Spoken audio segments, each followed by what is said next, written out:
तो movie start होती है एक एक्टर को दिखाते हुए जो अपने डायलॉग्स की प्रैक्टिस कर रहा है। मूवी में वो एक प्रीस्ट है और उसे किसी बच्ची का एक्सॉर्सिज्म करना है। स्क्रिप्ट में कुछ होली वर्ड्स थी जिसे वो पढ़ रहा था और ये पढ़ते हुए हम देखते हैं कि एकदम से इस सेट की लाइट्स फ्लिकर करने लगी। जिस कमरे में वो खड़ा था वो कमरा तेजी से हिलने लगा और एकदम से किसी ना दिखने वाली चीज ने उस एक्टर के ऊपर हमला करके उसे मार डाला। सीन यहीं से कट होता है और हमें ली और एंथनी को दिखाया जाता है। एंथनी एक ड्रग एडिक्ट है, इसी वजह से उसका और उसकी बेटी का रिलेशन बहुत खराब है। उसकी बेटी उसे डैड तक नहीं कहकर बुलाती और ये सब तब से है जब से एंथनी की वाइफ की डेथ हुई है। अपनी वाइफ वाले हादसे से पहले एंथनी एक एक्टर हुआ करता था, लेकिन उस हादसे के बाद वो नशे की लत में लग गया और उसने सारा काम छोड़ दिया। अब तकरीबन 2 साल रिहैबिलिटेशन सेंटर में रहने के बाद एंथनी काफी हद तक स्टेबल हो चुका था, इसीलिए उसे दोबारा मूवीज में रोल मिलना शुरू हो गए थे और अब उसे रोल दिया गया था उसी एक्टर का जिस एक्टर को हमने मूवी में मरते देखा है। ये रोल मिलने के बाद एंथनी बहुत खुश था। वो चर्च में जाता है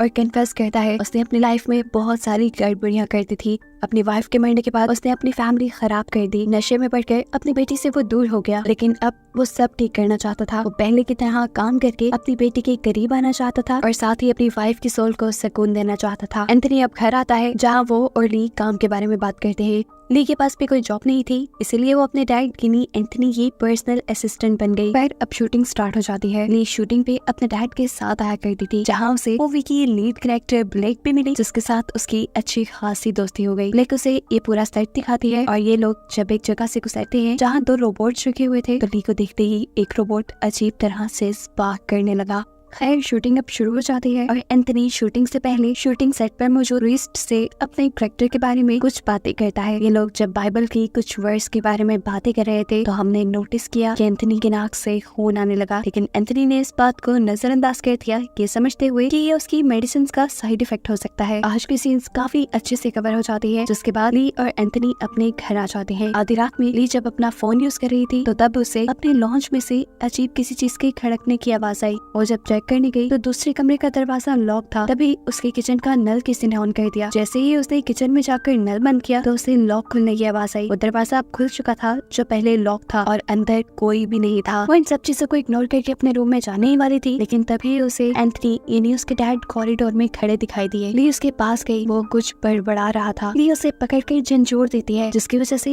एक मर्तबा के लिए एंथनी घबरा जाता है, लेकिन फिर उसे लगा कि शायद वो नींद में चल रहा था। अगले दिन एंथनी जब शूटिंग के लिए जाता है और डायलॉग प्रैक्टिस कर रहा होता है तब वो ये सब अच्छे से नहीं कर पा रहा था। डायरेक्टर भी अब गुस्सा हो गए थे। डायरेक्टर से कहते हैं तुम अपनी जिंदगी में होने वाली हर बुरी चीज को याद करो, शायद फिर तुम अपनी दुखिया एक्सप्रेशन अच्छे से दे पाओगे। और यहाँ पर हमें उसके बचपन का एक फ्लैशबैक दिखाया जाता है जब वो कॉन्वेंट में रहा करता था और फादर वहाँ के बच्चों को अब्यूज करते थे। खैर एंथनी दोबारा अपने डायलॉग्स की प्रैक्टिस शुरू कर देता है। इस मरतबा जैसे ही उसने ये डायलॉग्स वाले पेपर्स खोले तो उसके अंदर कुछ ना कुछ लिखा हुआ था। अंदर डीमन की ड्रॉइंग्स बनी हुई थी और लिखा हुआ था एंथनी इस मरतबा तुम्हें मुझसे कोई नहीं बचा सकता। वही डायलॉग्स वाले पेपर रखकर अपनी ड्रॉ खोलता है कोई चीज लेने के लिए, तो ड्रॉ में उसे एक क्रूसीफिक्स दिखता है। क्रूसीफिक्स को दिखाते ही एकदम से फ्लैशबैक में उसके बचपन की जिंदगी भी दिखाई जाती है, जहाँ पर ऐसा ही क्रूसीफिक्स पहले उसके पास हुआ करता था। अब थोड़ी देर में ली यहाँ पर आती है और उससे पूछती है कि आपको प्रॉब्लम कहाँ पर आ रही है, आप डायलॉग क्यों नहीं डिलीवर कर पा रहे। तब एंथनी कहता है कि मैं बाइबल की होली वर्ड्स को एज डायलॉग डिलीवर नहीं कर पा रहा। जवाब में वो कहती है ऐसा इसलिए है कि आपका गॉड के ऊपर बिलीव थोड़ा कम है, आप गॉड पे बिलीव करें और अपने पे भी, ये काम आपको आसान लगेगा। ये सुनकर वो उठता है, उठते ही उसे चक्कर आने लगे थे। वो ली से कहता है मुझे अपने रूम में जाकर आराम करना चाहिए। ली के हामी सर हिलाने पर वो यहाँ से चला तो गया, लेकिन अपने रूम में नहीं बल्कि बेसमेंट में। ये बात ली को भी अजीब लगी। ली ने उसका पीछा किया। बेसमेंट के वॉशरूम से कुछ आवाजें आ रही थी। चुपके से ली ये सब कुछ रिकॉर्ड करने लगती है और एकदम से उसका फोन गिर जाता है। जैसे ही वो उठाते हैं तो अब उसके डैड उसके सामने थे, नहाते हुए। वो वहीं पे उसी के सामने यूरिन भी कर देते हैं। ली इन सब चीजों से घबरा जाती है क्योंकि अब एंथनी की आंखें भी बिल्कुल वाइट हो गई थी, जैसे किसी ने उसे पोसेस कर दिया हो और वो इवल नजरों से ली को देख रहा था। तेजी से वो वहाँ से ऊपर चला जाता है और ऊपर जाने के बावजूद भी वो ली को ऐसे ही अजीब नजरों से देखता रहा। ऊपर जाकर जैसे ली को होश आ गया था वो अब अपने वॉशरूम में जाकर शॉवर लेता है और ली उसके पीछे जाकर चिल्लाती रह जाती है आपने मेडिसिन चेंज की है ना, ये उसका साइड इफेक्ट है, आपको जल्दी डॉक्टर के पास जाना चाहिए। इस टाइम एंथनी उसकी बातों को इग्नोर कर रहा था,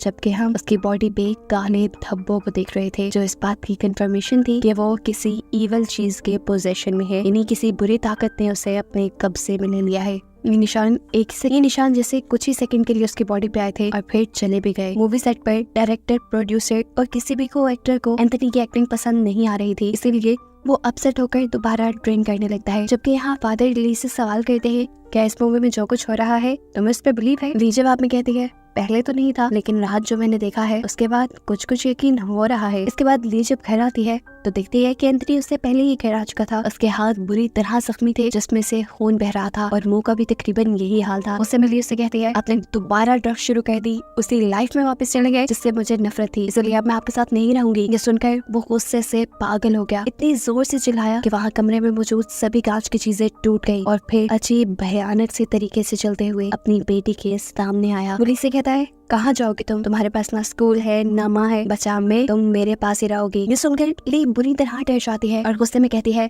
एंथनी दूर रहो मुझसे। इसके जवाब में वो कहता है, एंथनी नहीं हूँ मैं। ली बहुत ही ज्यादा डर चुकी थी। वो अगले दिन शूटिंग के सेट पर जाकर फादर से मिलती है और फादर को एंथनी की सारी सिचुएशन बता देती है। एंथनी अब रातों को वॉशरूम में कुछ न कुछ बोलता भी था जो उसने रिकॉर्ड किया हुआ था। फादर जब ये सुनते हैं तो वो खुद भी घबरा जाते हैं, क्योंकि ये मामला बहुत बड़ा था। इस रिकॉर्डिंग में एंथनी खुद डीमन मुलॉक को बुला रहा था और ये काफी खतरे की बात थी। फादर ली से कहते हैं, तुम अपने घर चली जाओ, मैं कुछ भी करने से पहले डीमन मुलॉक और एंथनी के ऊपर और रिसर्च करना चाहता हूँ। रात में दिखाया जाता है जब फादर डीमन मुलॉक के ऊपर रिसर्च कर रहे थे, तब एंथनी बुरी तरह तड़प रहा था और यहाँ खुद फादर के इर्द गिर्द भी अजीब सी एनर्जी उन्हें महसूस होने लगी थी। यहाँ पर एंथनी की लाइफ का एक फ्लैशबैक दिखाया जाता है जहाँ पर वो बच्चा था, वो फादर के रूम में गया था और फादर ने उसे अब्यूज किया था। अब शूटिंग का टाइम भी हो चुका था। एंथनी अपने डायलॉग्स बोलने की कोशिश करता है, लेकिन उसकी एक्टिंग में इतना मजा था ही नहीं। सारे उसे टोक देते हैं और इस चीज से एंथनी को गुस्सा आ जाता है। उसके हाथ में पकड़ा हुआ क्रूसिफिक्स वो फेंक देता है और तेजी से स्टेयर्स की रेलिंग पे हाथ मारते हुए नीचे उतरता है। उसकी आंखें बिल्कुल वाइट हो चुकी थी, ऐसे जैसे किसी चीज ने उसे पोसेस कर लिया हो। स्टेयर्स से नीचे उतरते ही अजीब तरीके से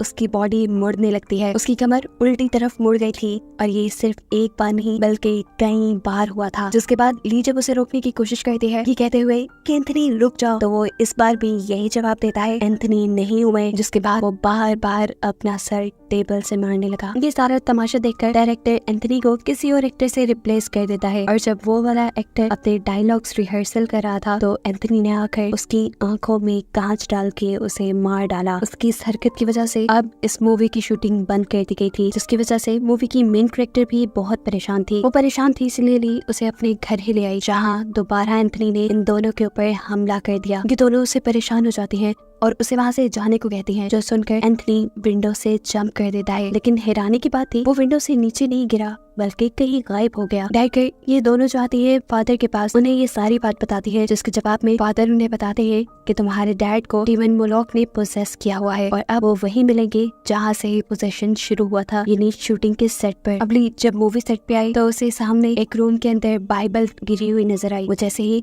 उसे उठाने के लिए रूम के अंदर जाती है तो एकदम से उसके पीछे एंथनी आकर खड़ा हो जाता है। डायरेक्टर वो बाइबल की वर्ड्स को पढ़ने लग जाती है और एंथनी यानी वो डीमन भी अब उसके साथ साथ उन्हीं वर्ड्स को पढ़ा था। जैसे ये वर्ड्स उसके ऊपर कोई असर ही न कर रही हो, डीमन उससे कहता है कि ये मैं सदियों से सुनता आ रहा हूँ और अब ये मेरे ऊपर कोई काम नहीं करती। ली अब डीमन से कहती है, प्लीज एंथनी को छोड़ दो, वो मर रहा है। जवाब में डीमन कहता है, वो तो सालों से मर रहा है। ये कहते ही वो डीमन ली के ऊपर हमला कर देता है, लेकिन ली के हाथ में इस टाइम क्रूसीफिक्स था, जिसे वो उस डीमन के सर पे लगाती है और डीमन उसे छोड़ देता है। ये क्रूसीफिक्स उसके सर पे लगाने की वजह से डीमन की पावर्स थोड़ी कम हुई थी। ऐसे में जहाँ फादर और ब्लैक को भी डीमन ने पैरालाइज किया हुआ था, वो भी उसकी पोजीशन से छूट जाते हैं। अब फादर डीमन से कहते हैं, तुम एंथनी की बॉडी छोड़ दो और मेरे अंदर आ जाओ, क्योंकि फादर खुद एंथनी का एक्सॉर्सिज्म करने में कामयाब नहीं हो पा रहे थे। डीमन भी उसकी बात मानते हुए एंथनी को छोड़कर फादर के अंदर आ जाता है। यहाँ से अब मूवी फ्लैशबैक में जाती है और हमें ये रीजन दिखाई जाती है कि क्यों उस डीमन ने सिर्फ एंथनी को ही पकड़ा था। असल में एंथनी बचपन में जब कॉन्वेंट में रहता था तब फादर उसे अब्यूज किया करते थे और अब्यूज करने के बाद उसके सर पे